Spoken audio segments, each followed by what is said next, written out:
Ageing is inevitable. There's no denying it, we're going to get old one day. Unfortunately, there are certain consequences of ageing which can be detrimental. For example, as we age, there are often corresponding declines in muscle strength, as well as the sensitivity of our sensory mechanisms, for example our sight, our hearing, and our vestibular system, which is essential in maintaining balance. As a combination of these factors will lead to an increased susceptibility to falls and a decline in physical activity in older age. Now, we've just heard from Borat about the consequence of losing balance while cycling. Now, the same is true in older adults, but simply during walking.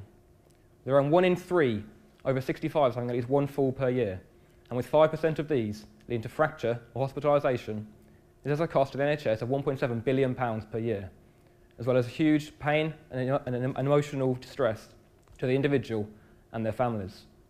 Now, clearly, with the consistently growing ageing population, this is an area which requires investigation to prevent this figure from rising further.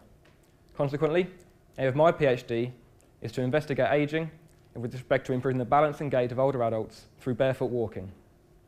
Now, we think when we walk, the only surface in contact with the ground is out of the foot sole. I'm sure at some point in our lives we've all walked barefoot. So have a little think about how that felt.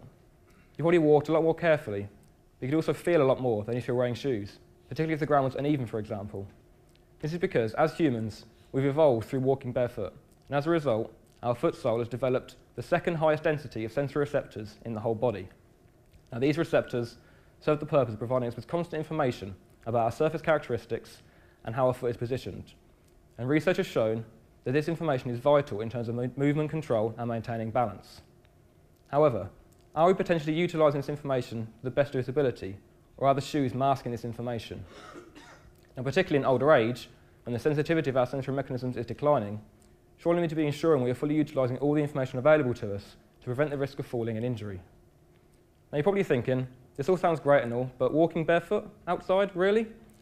Now, understand, it's obviously not feasible to recommend older adults walking barefoot outside, particularly in our Western civilization. This is where new, barefoot-like footwear is of interest to us. These are thin, flexible, non-restrictive footwear which allow the foot to function as it would naturally, potentially better utilising all the information available to us. And my research will investigate this footwear further, in terms of if it can heighten the sensory mechanisms, and if in turn this leads to improvements in balance and gait of older adults, thus reducing the risk of falls. Now, surely if by simply changing the footwear we can wear on our feet, we can reduce the risk of fall-related hip fracture and hospitalisation for ourselves or for an elderly family member. Seems a simple fix, doesn't it? I mean, I certainly would, wouldn't you? Thank you for listening.